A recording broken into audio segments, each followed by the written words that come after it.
hermanos queridos. Me da gusto ver que la clase está llena hoy. Amén. A pesar de que vino poca gente al cuerpo, la clase está llena. Bueno, amén. Vamos a orar para presentar esta clase delante del Señor. Todavía estamos en la sesión 2, que es la inspiración de las Sagradas Escrituras, ¿ok? Quiero pedirle, hermano Jorge, ¿quiere hacer esta oración? Dale. El hermano Jorge nos va a dirigir en oración en esta mañana. Bueno, Dios, aquí estamos nuevamente, Padre, dándote la honra y la gloria a ti, Padre. Gracias, que tú tienes el control de sobre todas las cosas, Dios. Te ponemos ahorita en tus manos estas clases, Padre, y que seas tú abriendo nuestro conocimiento, nuestro corazón. Amén. Y nuestro entendimiento. En el nombre del Padre, el Hijo y el Espíritu Santo. Amén. Amén. Amén. Amén. Gloria al Señor. Amén. Gracias, papá. Okidoki, hermanos. La semana antipasada fue nuestra última clase. Ustedes saben que el primer domingo del mes no tenemos clase porque tenemos la Santa Cena. Pero la semana antipasada comenzamos a hablar acerca del tema de la inspiración de la Biblia. Hablamos en la primera sección de la revelación y ahora hablamos de la inspiración de la Escritura. Y el tema de la segunda clase es quién escribió la Biblia, ¿verdad? Y habíamos dicho, si quieres darle un poquito para adelante, te dejo a mí, que la inspiración de las Escrituras fue el proceso. Vamos a leerlo todo juntos. La inspiración de las Escrituras, ¿qué fue? El proceso mediante el cual Dios guió a los autores de la Biblia para componer y registrar su mensaje para la humanidad en sus escritos originales, ¿ok? Dice que la inspiración también se dio de forma directa en algunas ocasiones, aunque eso no siempre fue la norma. ¿Qué quiere decir con que se dio en forma directa? Que muchas veces Dios mismo le dijo al profeta: hijo de hombre, escribe tal cosa. Pero esa fue la excepción, esa no fue siempre la norma. ¿Ok? La norma mayormente fue que la mayoría de las veces la guía del Espíritu Santo vino ¿a dónde? A las mentes de estas personas, pero sin alterar, ¿qué cosa? Su personalidad, su estilo, su voluntad, etc. Por eso es que en la Biblia usted puede ver la personalidad de los autores de los libros de la Biblia. ¿Okay? Usted cuando lee, usted puede percibir la personalidad de Juan. Usted puede percibir la personalidad de Pedro. ¿Okay? O la personalidad de Pablo. Porque Dios inspiró a sus mentes, pero no alteró su personalidad, ni su voluntad, ni nada por el estilo. Próxima diapositiva, papá. Dice allí también, ¿qué cosa? ¿Quién lo lee? Todos juntos. La inspiración de las Sagradas Escrituras, ¿qué cosa? Es una de las doctrinas fundamentales de nuestra fe. Es una de las doctrinas fundamentales de la fe cristiana. Que la Biblia fue, ¿qué cosa? Inspirada por Dios. Estoy dando un repaso de la semana antipasada, mamá. Quiero que me disculpen esa, porque yo lo que hice fue que hago mis notas de lo que está allí. Pero básicamente es lo que está en el libro, ¿ok? Yo tal vez le añada algo, le quite, pero básicamente es lo que está en su libro. La inspiración de las Sagradas Escrituras es una de las doctrinas fundamentales de la fe, de nuestra fe. Próxima diapositiva, papá. La semana antipasada dijimos que hay dos puntos de vista en cuanto a la inspiración de las Escrituras. ¿Cuáles son esos dos puntos de vista? ¿Cuál es la primera? La teología ortodoxa y la teología neortodoxa. ¿Qué afirma la teología ortodoxa? Que las Sagradas Escrituras, ¿qué son? Son la palabra de Dios. ¿Y qué afirman los neortodoxos?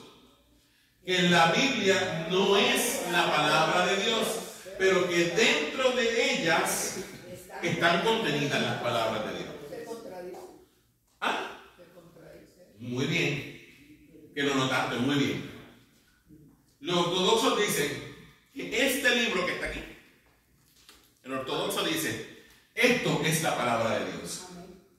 El neortodoxo dice, no, esto no es la palabra de Dios, pero dentro de este libro están contenidas las palabras de Dios. Ahora, el problema con esa segunda afirmación es la siguiente. Es Entonces, ¿quién determina qué de lo que está aquí es palabra de Dios y qué no? ¿Me está entendiendo? ¿Quién lo determinaría entonces? El ser humano. Entonces, ¿qué riesgo nos cogemos? ¿Qué riesgo nos corremos cuando pensamos de esa manera? ¿Cómo? Nos confundimos, ¿qué más? Interpretarla como me dé la gana. Agarramos lo que nos conviene a nuestra conveniencia, lo que no nos conviene, no, eso fuera para aquel tiempo, pero no es conveniente para ahora. Exacto. Entonces no nos da certeza. Nosotros tuvimos una experiencia que alguien nos dijo que, y voy a decir, es un niño. Ok. Que alguien de su familia le dijo de que ella no podía creer todo lo que estaba en la palabra de Dios. Que no todo lo que estaba ahí ella lo podía creer. Que algunas cosas sí, pero entonces ahí ella está creyendo en la palabra. En la neortodoxia. Sí. Entonces le hacemos mal a nuestros niños desde pequeños cuando empezamos a inculcar esas ideas. O sea, no todo lo que está en la Biblia puede ser escrito. No todo lo que está en la Biblia puede ser de Dios. Es de Dios, y yo le dije, pues, hemos aprendido que todo lo que la Biblia es la palabra de Dios y todo lo que está en ella es verdad. Y es algo que le recalcamos a nuestros niños siempre. Lo que está en la Biblia es la palabra de Dios y todo lo que está en ella es verdad. Y lo recalcamos en la movie, creo que las maestras saben que cuando tuvimos la movie vieron. Porque en las movies se veía diferente y algunos niños se me acercaron y me dijeron, hermana. ¿Se dieron cuenta? Ellos vieron la diferencia de lo que han estado aprendiendo a lo que vieron en la película. Y está bien que no den esas cosas. Exacto, entonces yo le dije, sí, pero nosotros creemos lo que está en la Biblia porque esa es la verdad. En las películas ellos pueden hacer cambios para acortar la película o para hacerla más vendible. Exacto, pero la verdad es la palabra de Dios. Y los niños siempre. Otra cosa, pastor, perdón. Como, no una vez, varias veces me lo ha dicho mi hijo, ¿cómo tú crees que no ha sido alterada la traducción en los italianos? ¿Por qué tiene que ser así? O sea, no creo que sea así, puede ser alterado, porque son los diferentes idiomas, acuérdate que tenía en hebreo, que es diferente. O sea, hay un punto muy interesante. Que me dijo de eso, que puede ser alterado, que ¿cómo lo creo? Yo le digo, bueno, yo no sé, lo que pasa es que uno ya comienza a ver todas estas cosas cuando se enfría un poco, le dije así. Okay. Y yo, lo que me dije fue a ver eso, y a mí, si me dicen a mí que esto es palabra de Dios, yo no tengo ni siquiera que ponerlo en duda, ni tengo que examinarlo con lupa ni nada, ni siquiera llegarlo tanto a entender. Simplemente lo recibo y lo sigo. Ahora, sí, eso es bueno, pero también hay algo. Nuestra fe no es una fe ciega, ¿ok? Nuestra fe está basada en fundamentos, hay fundamentos de la fe. Lo que él dice es cierto, hay versiones de la Biblia que son alteradas, ¿ok? Que pueden ser alteradas. Claro, ¿por quiénes? Pero ¿quiénes son los que alteraron quiénes son los que han traído versiones alteradas de la Biblia? El mismo hombre, pero específicamente ¿quiénes? Más o menos que ustedes sepan. La iglesia antigua. Ok, una pregunta. Dime. Teología ortodoxa. Acordate que las iglesias antiguas y la más moderna rama cristiana, que antes era una sola que se dividieron en ortodoxa y la romana. Y en la cristiana romana, como puedes decir. Pero el ortodoxo no cree o no tiene, ¿cómo se llama? Padre. Un ejemplo, vamos a hablar con los católicos primero. Los católicos dicen que solo hay un camino, porque la Biblia lo dice. Y el único camino para ir al Padre es Cristo. Pero los ortodoxos dicen que no. ¿Qué dice ellos creen en Jesucristo, que murió por nosotros. Pero ellos dicen que tenés que ir al Padre, no al Hijo. Pero entonces ahí vamos a la escritura. Porque Jesús mismo en Juan 14:6, Jesús dijo, le dijo a Felipe, yo soy el camino, la verdad y la vida, y nadie viene al Padre sino por mí. Entonces, por eso es que nosotros decimos que la Biblia es la corte final de arbitraje, porque la gente puede tener diferentes posturas, y eso es normal, lo vamos a ver. Pero al final podemos ver la tradición, no hay nada de malo en la tradición, No hay nada de malo en leer los padres, no hay nada de malo en leer diferentes teólogos, pero al final, la corte final en la que vamos a dirimir toda cuestión de doctrina debe ser esta, porque de este libro que parte la fuente de doctrina. Entonces Jesús fue el que dijo que por su boca, él era ¿qué? El camino, la verdad y la vida, y que nadie venía del Padre sino por él. Y no solamente Jesús lo dijo, Pablo también lo dice en 1 Timoteo 2.5, que dice Pablo en 1 Timoteo 2.5.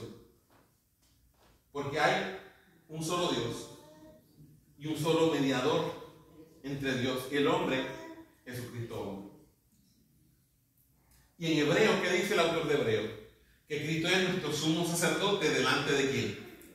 Del Padre. O sea que nos acercamos al Padre por medio de Cristo. Sin Cristo Dios no podría asociarse con nosotros. ¿Por qué? Porque Dios es un Dios santo.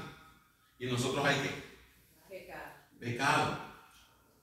Por eso es que, por ejemplo, en la manera en que estaba diseñado el santuario,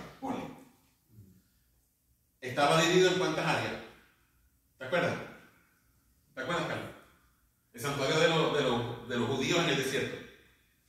¿Cómo estaba dividido? ¿Te acuerdas? Tenía el atrio donde estaba afuera, ¿qué cosa?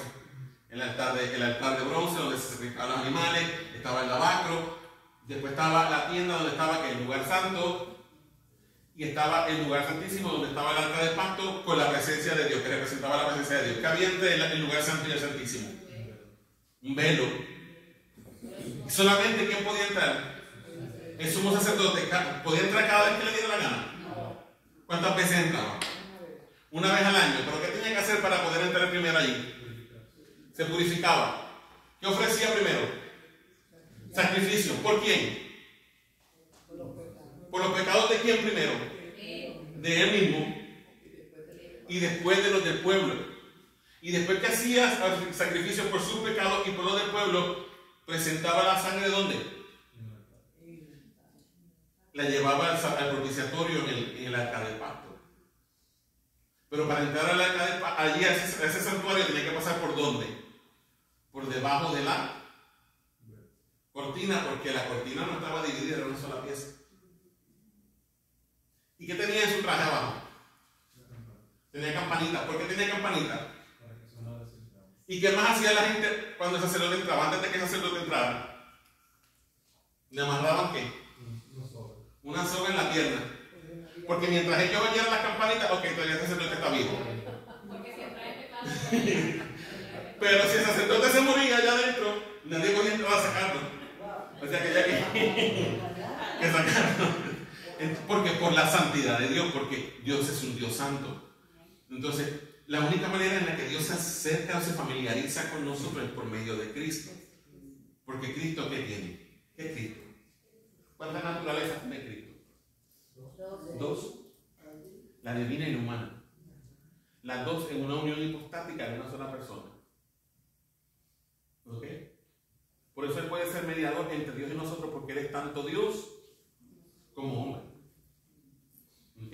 Entonces, al final entonces, nuestra corte final de arbitraje debe ser la Biblia. Ahora, algo importante, cuando hablamos de teología ortodoxa, no necesariamente estamos hablando de la iglesia ortodoxa oriental o de la iglesia romana, sino porque la palabra ortodoxo lo que significa es una creencia correcta o recta, así como ortodoncia es tener los dientes como de parejo, derechito.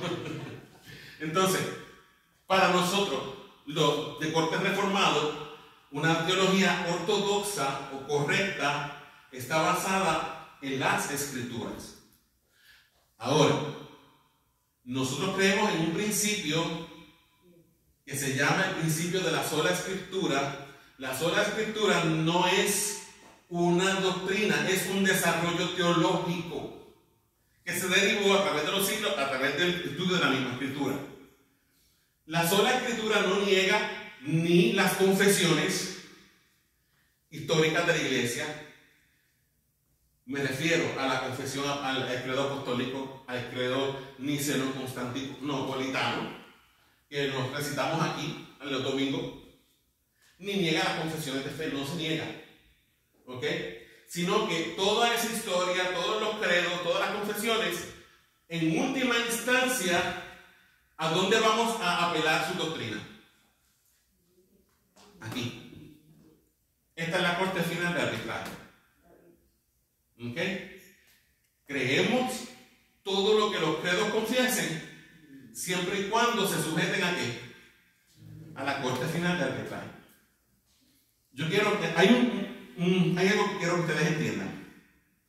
Los credos y las confesiones son como muros. Nosotros los bautistas hemos cometido un error, los evangelicales en general, porque quisimos despegarnos tanto de lo que es la catolicidad de la iglesia, que agarramos y botamos al bebé con todo y placenta y con todo líquido amniótico, con todo. Quisimos alejarnos tanto de que no nos pareciéramos a los católicos, no, y todo lo que vemos con un mote de catolicidad lo rechazamos. Y ese es un problema, porque no todo lo que el catolicismo en general, cuando hablo de catolicismo me refiero tanto a la ortodoxia como a la iglesia romana. No todo lo que la iglesia católica y ortodoxa ha enseñado es malo, ¿ok? Porque ¿quiénes definieron la cristología que nosotros creemos hoy? ¿Quién la definió? Hermanos, los padres de la iglesia, en el siglo III y el siglo IV, en el concilio de Nicea, ahí fue que se definió lo que es la cristología. En esos concilios ecuménicos, cuando la iglesia era verdaderamente ecuménica. Porque ecuménico lo que significa es toda la tierra habitable. Entonces, en esos concilios ecuménicos se mandaban representantes de las 5 patriarcados. Les estoy hablando de historia de la iglesia, ¿ya se me confundieron? Ok. ¿Cuáles eran los 5 patriarcados? El patriarcado de Jerusalén, el de Antioquía, el de Alejandría, el de Roma, y se me está quedando uno, Constantinopla. Esos eran los cinco patriarcados. Y habían 5 obispos, o 5 patriarcas. ¿Cuál era el segundo? Era Jerusalén, Alejandría, Antioquía, Constantinopla y Roma. Antioquía, creo que es lo que era Turquía. Lo que es Turquía, creo que es eso. No, eso no es Colombia, no es Colombia. Ella dice Constantinopla, Alejandría en Egipto. Alejandría en Egipto. Sí, en Egipto. Ahí es que está. Entonces, lo que quiero que entiendan algo, cuando Constantino se convierte, él es el que convocaba los concilios ecuménicos. ¿Ok? Y cuando habían divisiones en la iglesia, porque no se definían doctrinas esenciales, se convocaban a todos estos patriarcas y los representantes. Y eran ecuménicos porque todos iban. ¿Usted me está entendiendo? Y ahí, en el consenso de todos, se dirimían los asuntos y se establecían doctrinas, dogmas. Ay, yo siento que estoy hablándole muy por arriba. Si se me pierden, por favor, me dicen. Una cosa que estoy entendiendo que sí, yo nací en la iglesia católica. Y desde chiquita me enseñaron a Jesucristo. Entonces yo digo, hay cosas que yo aprendí buenas estando en la iglesia católica. Porque siempre supe de Jesucristo. Claro. Habían otras cosas que ahora yo miro que sí. Que después la iglesia comenzó a agregar cosas y empezaron a añadir demasiadas cosas que se salieron. Sí, pasó. Pastor, perdón, y como, no sé, mi papá dice eso. Todos fuimos católicos. Todos venimos de allá. Escuchen algo. Todos venimos de allá, digo así. Sí hay cosas que sí, hay católicos que son fervientes y todo eso. Sí, me dice, ¿cómo uno es? No lo es. Sino que según, como, ¿sabes? La Biblia, cuando ellos adoran una imagen y lo otro, según hay gente que es directamente con la Biblia. Hay católicos, dice, porque conoce católicos que son así. Y hay otros que no. Lo que yo quiero que entiendan algo. Nosotros somos católicos. No seguimos el rito romano. Ella me está mirando como que, ¿en serio? ¿Seriously? La palabra católico lo que significa es universal. ¿Okay? Es la iglesia universal. Que son todos aquellos que han creído en Cristo, todos aquellos que creen en la Trinidad, Padre, Hijo, Espíritu Santo, todos los que se aferran a esas doctrinas esenciales. Eso es catolicidad. Entonces sí somos católicos. Y somos apostólicos. ¿Y por qué somos apostólicos? Porque ¿dónde está la doctrina nuestra? Está en el fundamento de los apóstoles y de los profetas. ¿Dónde está la doctrina de los profetas? En el Antiguo Testamento. ¿Y dónde está la doctrina apostólica? En el Nuevo Testamento. Entonces sí somos católicos y apostólicos, pero no somos romanos. ¿Por qué?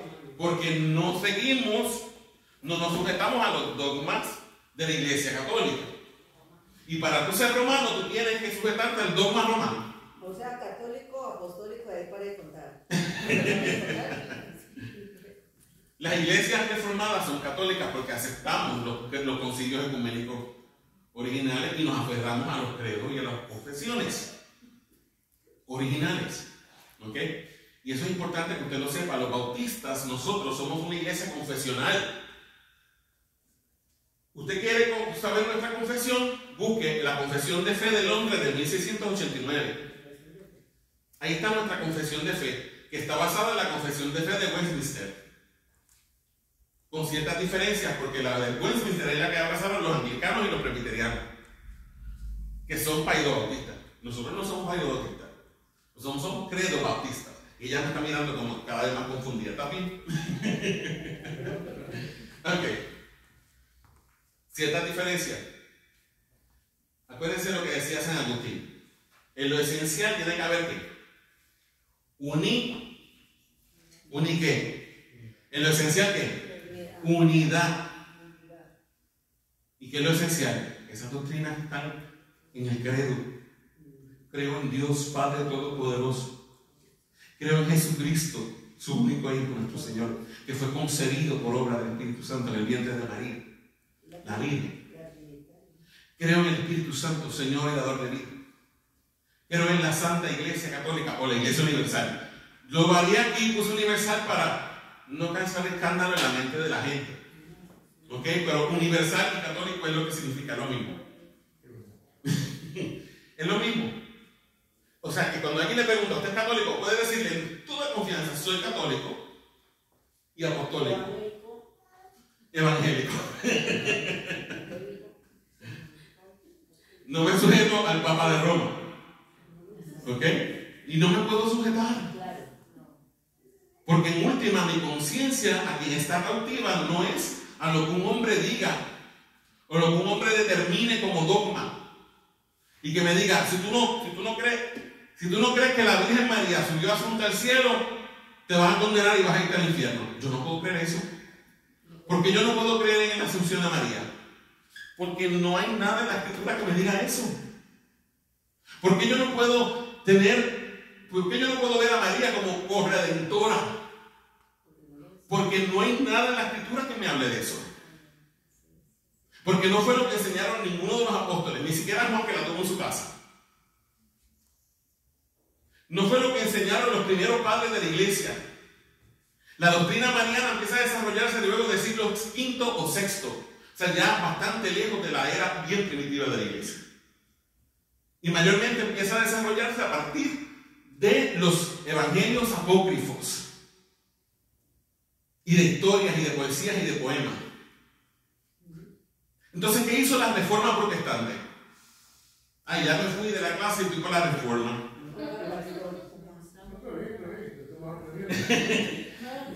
Hermanos, ¿qué significa la palabra reformar? Volver algo a su estado ¿qué? A que estaba en el estado original. Entonces, ¿qué hizo la Reforma? ¿Qué hizo? La gente ha acusado a Martín Lutero de ser un reformista, un divisor, un divisivo, un sectario.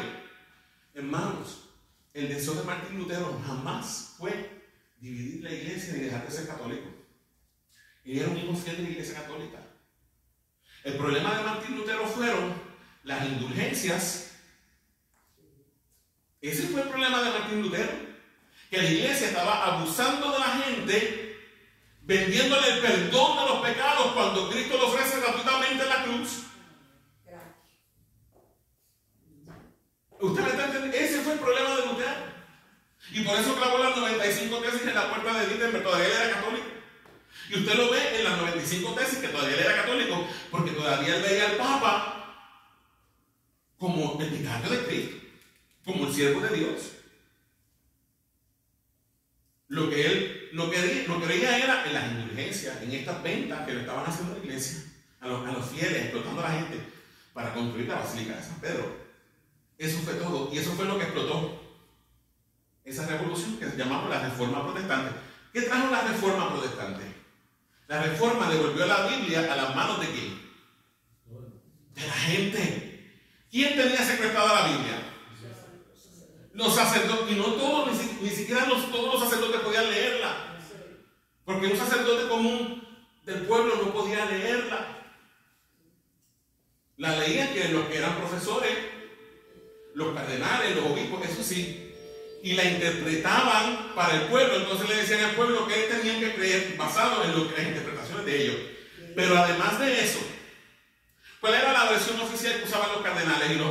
¿Cuál era la versión oficial de la escritura que se usaba en Roma? Carlos. ¿Y cómo se llamaba esa primera traducción de la Biblia que hizo San Jerónimo? La Vulgata Latina. Ahora, usted tiene que entender algo. San Jerónimo no hablaba griego. Ninguno de los padres latinos hablaba griego. Los que sí hablaban griego eran los del otro lado.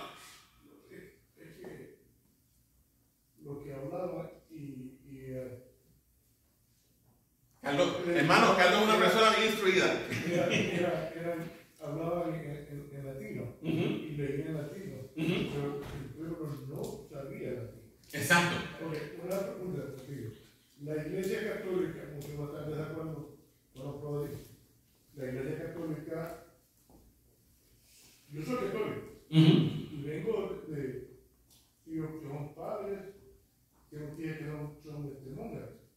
La pregunta que yo le hice a ellos, y estoy de acuerdo con la Iglesia Católica, es el por qué tenemos muchos santos.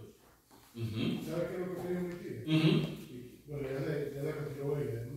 Era madre superiora. Y me dijo, era la única forma cuando el viejo mundo vino a conquistar América, y la única forma que podían traer a la iglesia, acuérdate que nuestros indios eran idólatras.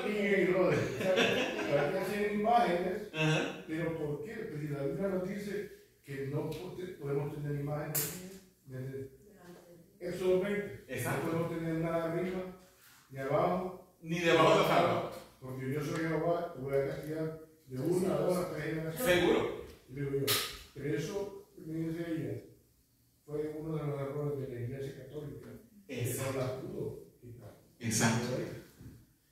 Entonces la iglesia empezó por eso yo digo que la Iglesia Católica empezó a añadir muchas cosas que no estaban aquí.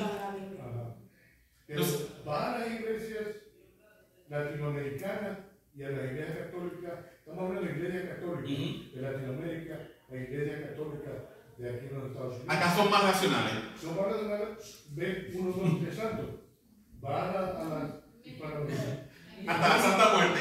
Ejemplo, yo he ido, y ustedes me entienden, he ido a unas iglesias bellas en Zacatecas.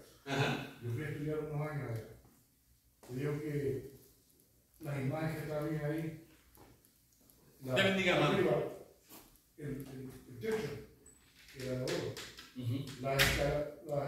Los para tu vida arriba de la iglesia, pues sacaron las monedas de oro. Y nadie se la robaba. Nadie se la robaba. Ahí es donde la gente es bien. Sí. Yo creo que la iglesia, en vez de tomó el camino que tomó, creo que se tomó mucho a la izquierda. Se olvidó de lo que es el libro. De explicarle. Yo creo que por eso estoy de acuerdo con él. Como te digo, estoy en medio estoy entre el puente de acá, de West Bank y de Orleans. Ahora, no pudimos terminar la clase, hermano, porque yo estoy aquí también para responder preguntas dentro de mi capacidad de lo que puedo, ¿ok? Yo no sé todo, ni mucho menos, pero dentro de lo que puedo, pues respondo. Pero sí quiero que sepan algo. ¿Qué hizo la Reforma Protestante, hermano? El lema de la Reforma Protestante por excelencia es, y escúchenlo, Ecclesia Reformata Semper Reformanda. ¿Qué significa eso? La iglesia reformada siempre reformando. ¿Cómo dijo usted, pastor? Ecclesia Reformata Semper Reformanda. Y iglesia reformada siempre reformando. ¿Qué quiere decir eso? Que la iglesia tiene que estar siempre dispuesta ¿a qué? A cambiar. Pero a cambiar para volver a ser como lo más parecida a la iglesia del libro de los Hechos. A la iglesia primitiva. ¿Ok? Donde no habían imágenes, donde no había un clero, donde todos eran iguales, donde todos tenían el concepto de que éramos sacerdotes del Dios Altísimo. Porque somos sacerdotes del Dios Altísimo. No tenemos que confesar a los padres. Que no hay que confesarle a un hombre. Ahora entiendo algo. Yo, como mi papá fue bien católico, como decían, católico romano, de vuestro suena programa. también, te me dice, ay, hija, yo te entiendo, está bien que vayas a la iglesia, me dice, pero nunca te olvides de dónde saliste, que no que, porque siempre nos decían que éramos hermanos separados, siempre nos pidieron eso, ya te gustan los hermanos separados. Y eso es bonito. Es que como saben que venían de la iglesia católica, ¿sabían ellos qué? Pero te voy a decir algo, ese nombre que nos dieron en Vaticano II es un nombre bonito, los hermanos separados. Pero antes nos decían, de Trento, desde el Concilio de Trento hasta Vaticano II, nosotros éramos la escoria de la tierra, la basura del mundo. Ahora se molestan cuando los evangélicos a veces nos puyan un poquito, se molestan, pero hasta los otros días éramos los diablos. Ajá, hijos del diablo. Sí. Pero hay gente que así ha pasado en la familia. Yo conocí una gente así que la muchacha vivía aquí, la familia no le hablaba porque como se volvió cristiana. Y en Ecuador. Bueno, pero ya, para ir terminando y cerrando. Entonces, y no terminamos la clase, bendito sea Cristo. ¿Ah? Ay, ayúdame. Yo pensaba darle 2 libros este semestre, pero por lo que veo terminaré con este semestre. Santo, tú dijiste algo ahorita. ¿Sabes quién recobró la Reforma Protestante? El verdadero sentido de lo que es un santo. Porque para la iglesia de Roma, ¿quiénes son los santos? Aquellos, no, las imágenes no tanto. La imagen es una representación del santo. Para la iglesia de Roma, un santo es aquella persona que por los méritos que obtuvo en la vida es declarado santo por la iglesia. Por decir San Miguel, San whatever. Un santo es el que el Papa nombra santo. No tiene que ser un milagro o algo así. Tiene que haber milagros por la advocación de ese santo. Ay, eso es tu parte, ¿no? Sí. Porque cualquier país ya. Pero ahora, porque si digo, se me van a ir. ¿Qué enseña la Biblia acerca de los santos? ¿Usted quiere saber qué enseña la Biblia acerca de los santos? Lo vimos hoy en la prueba que usted leo. Sí. Pero usted quiere ver el concepto de santidad del Nuevo Testamento. Lea la introducción de las cartas de Pablo. Pablo empieza todas sus cartas de la siguiente manera. Pablo, apóstol de Jesucristo, a los santos y fieles en Cristo Jesús que se encuentran en la iglesia de Éfeso. Pablo, apóstol de Cristo, a los santos y fieles que están en Corinto. Entonces, el concepto neotestamentario de santidad no tiene nada que ver con lo que se inventó la iglesia. Para Dios, para la iglesia, usted que está aquí, que todavía falla, que todavía mete las patas, que se resbala y se empatarra, usted es santo y fiel. Porque santo lo que significa es separado para Dios, apartado para Dios. Y cuando usted cree en Jesucristo, Dios a usted lo separa para Él. Y fíjense que siempre Pablo dice, Pablo y Silas, por ejemplo, a los santos y fieles en Cristo.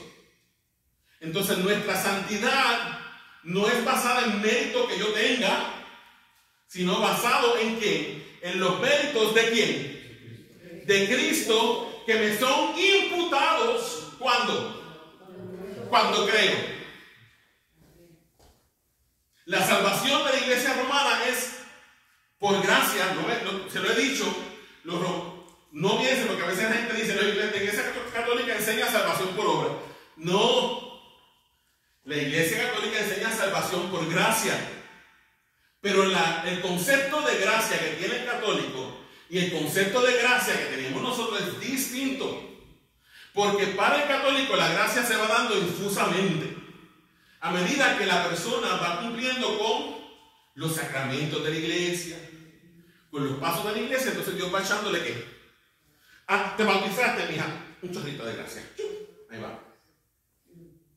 Cumpliste 7 años, vamos a darte la primera comunión. Toma, la hostia. Ahí te va otro poquito de gracia. ¿Y no lo casan aún? Sí, no pasó por eso. Yo tuve que hacer todas de un solo. Ok, hija, pecaste, ve al sacramento de la reconciliación. Entonces va donde el sacerdote, y el sacerdote es el que te absuelve. Ego te absolvo en nomine Patri, Espíritu Santo. Amén. Ya yo te perdoné. Entonces la gracia se te va dando así. Y él tiene el poder. Porque el sacerdote tiene el poder de hacer eso, según la iglesia. Pero en la iglesia protestante, la gracia nos es que imputada por la fe. No tiene nada que ver con lo que yo hago. Pero ahora el católico dice, ustedes los protestantes son sola fe y no creen en las obras. ¿Dónde dice eso? Para el católico la obra es importante para salvarse. Porque usted va acumulando puntos con Dios mientras más buenas obras usted hace. Para el protestante, las obras vienen como resultado. Son los frutos de que usted se convirtió, de que usted experimentó realmente dentro de usted un cambio ontológico existencial que se llama el nuevo nacimiento o la regeneración. Mientras que para el católico la salvación se basa en un sistema de rituales y en toda una maquinaria que la iglesia inventó. Para nosotros la salvación es un cambio que ocurre dentro de nosotros, un cambio de naturaleza. Usted no puede explicarlo, pero usted sí sabe. Yo era así. Antes de Cristo yo era un borracho. Antes de Cristo yo era un adúltero. Pero cuando Cristo me encontró, Cristo me cambió. Y desde que Cristo me salvó, ya yo no he vuelto a tomar. Ya yo no he vuelto a adulterar. Entonces, porque es una obra de santificación que se va obrando paulatinamente dentro del creyente por la obra del Espíritu Santo que viene a morar en uno cuando, en el momento que cree. ¿Me está entendiendo? Exacto. Hay fruto. Pero por eso usted ve que la mayor parte de la gente que se católica no da frutos de conversión. Pero como el cura le dijo, yo te eché el agua por la cabeza, ya eres nueva criatura, ya te confesé, tus pecados te son perdonados, pero la semana que viene vuelvo, sacerdote, padre, ¿por qué he pecado? Porque me acosté con la vecina otra vez. El grupo carismático que está creciendo en la iglesia católica, hay un cambio. Ahora, hay un cambio. Pero siguen siendo iguales. ¿Cómo fue, papá? Pero ese es lo bueno, ¿no? ¿Qué cosa? Porque se va a hacer rumba el sábado y vas a pedir. Y vas a pedir perdón el domingo. Exacto. Bueno, yo sé que nos estamos saliendo del tema. Nos salimos de rato. Hace rato, pero vean, que eso ha sido los católicos toda la vida. Sí. Entonces, toda la vida ha sido así, porque así son muchos de la familia de mi papá, una parte de la familia es católica, y ellos siempre están embromados. Sí, sí. Y ellos al otro día van para la iglesia. Sí, sí, porque es realmente es una religión tradicional, pero no hay cambio de vida, porque ellos se han conformado a cumplir con estos requisitos y normas. Esto se llama Católicos Anónimos. Esta es la sesión de Católicos Anónimos. Tenga, confiésese.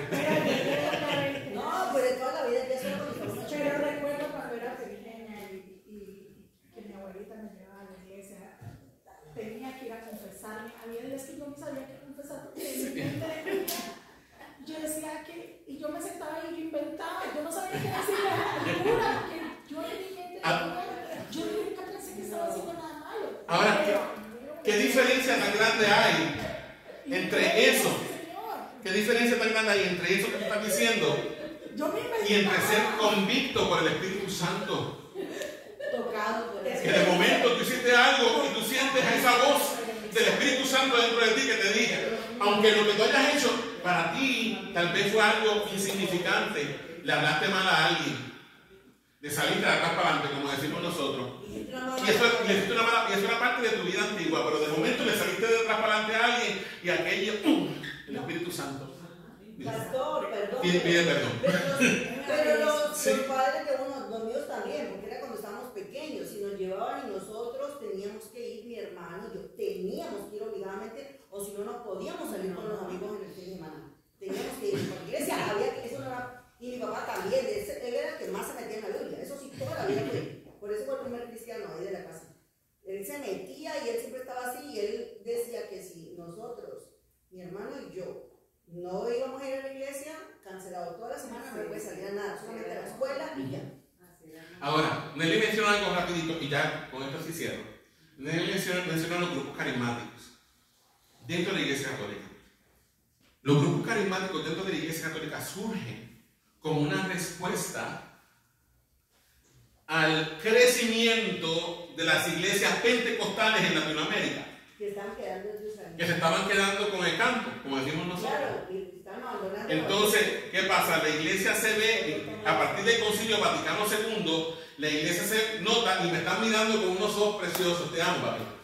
Y la iglesia se va dando cuenta de que están perdiendo terreno. Necesitan un cambio. Y necesitan un cambio, y ahí empieza el Concilio Vaticano II. Entonces, ¿qué pasa con el Concilio Vaticano II? Quitan la misa en latín, comienzan a darla en español. Ya el altar no está empotrado aquí en la pared y yo doy la misa de espaldas al pueblo en latín, que nadie entiende. Ahora la misa es una mesa parecida a la misa luterana, ya más evangélico, donde el sacerdote se para atrás y da la misa donde de frente al pueblo, pero antes era de espaldas. Pero con mucho entusiasmo, ya no con tanta rigidez. Sí, porque lo que hicieron fue protestantinizarse. ¿Ok? Les tocó, pero siguen creyendo las mismas cosas, básicamente. Salvación por obra. ¿Me entienden? Pero no hay un cambio realmente. No lo hay. Siguen orando a la María. Es más, yo he visto católicos que dicen que oran en lenguas a María. Católicos carismáticos. Yo rezo el rosario en lengua. Ajá, interesantísimo. Cuéntame más. Dime.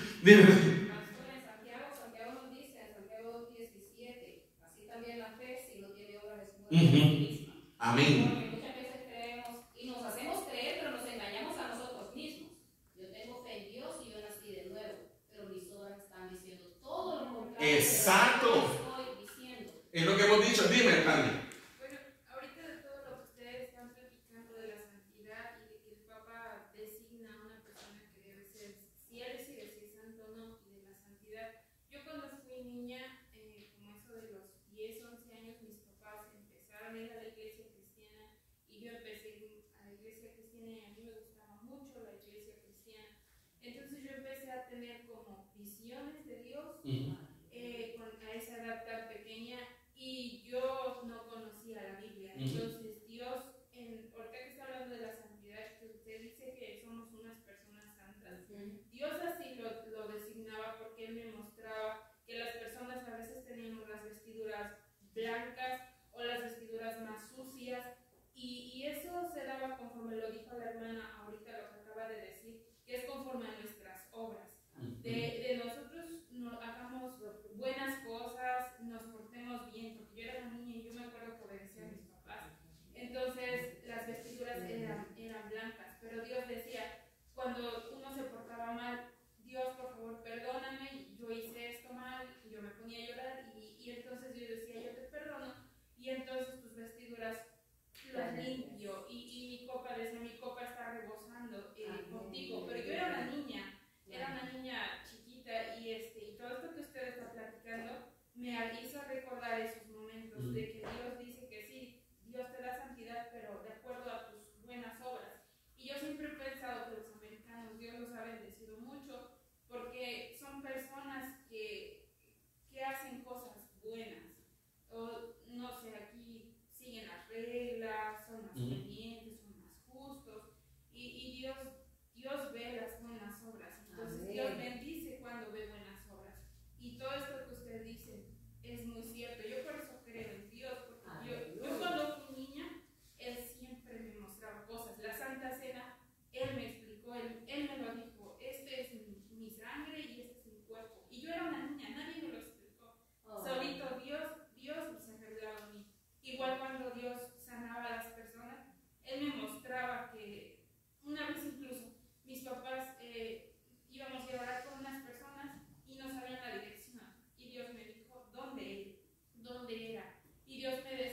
a mi tiempo de niñez y afirmando mi convicción en Dios. Y yo sé que yo cuando antes de ir a Estados Unidos, yo le dije, si Dios tú quieres que yo vaya, tú lo vas a permitir.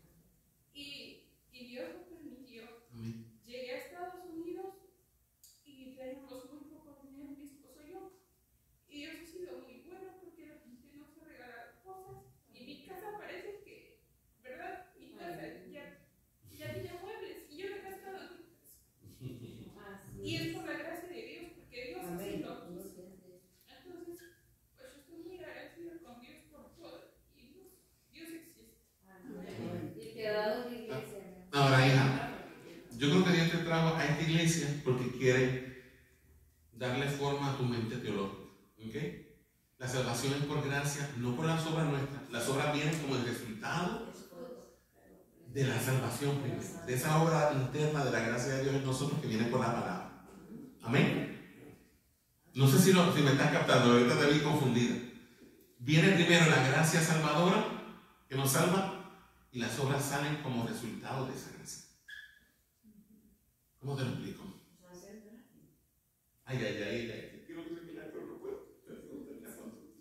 Okay. Cuando estamos sin Cristo estamos muertos. Antes de Cristo estamos muertos en delitos y pecados. Cuando por la gracia de Dios, el Espíritu Santo y la Escritura, Dios produce nuevo nacimiento en nosotros, da vida a ese espíritu muerto. ¿Okay? Ahí ocurre el nuevo nacimiento. Un muerto no puede dar buenos frutos. ¿Por qué? Porque está muerto, los muertos no dan fruto. Solamente dan fruto ¿quiénes? Los que están vivos. Entonces primero ocurre ese cambio interno, que Dios pone una nueva naturaleza en ti y los frutos nacen como resultado de eso. No sé si me estás captando. Viene como resultado de eso. Ahora, no somos salvos porque hacemos buenas obras, sino que las buenas obras vienen como el resultado de que ya fuimos salvos. ¿Lo viste? Tal vez fue una confusión, es una confusión de términos, pero vamos a ir bregando con eso por la palabra. Amén. Siempre. Porque a veces Dios nos trae Dios nos trajo aquí para algo. Me trajo a esta iglesia a mí para algo. Yo no soy digno de estar aquí, yo se lo digo honestamente, yo debería estar ya en el infierno. Porque yo he transgredido la ley de Dios. Pero si estoy aquí todavía es porque Cristo me salvó por gracia, no porque yo lo merecía. Si soy pastor aquí es porque es por gracia, no porque lo merezco. Que ustedes me amaran a mí de primera intención fue gracia de Dios. Que yo me enamoraba de ustedes de primera intención fue gracia de Dios.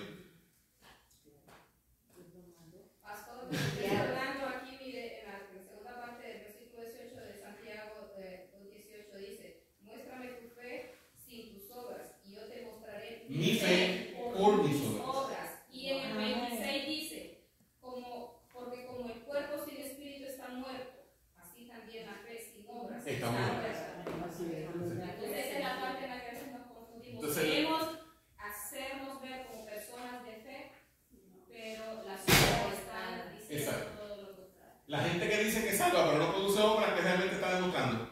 Que no ha tenido obras. Entonces la persona que salva y está produciendo obras de salvación que sean pequeñas, ¿qué demuestra? Que hay una nueva naturaleza en él. ¿Estamos hasta aquí? ¿Él quiere pedirme en oración? Pastora. Dime, mami. Es que la casa nadie dice, oye, me está raro que no se quieren ir. No. Quiero hacer una petición. Dime, mami.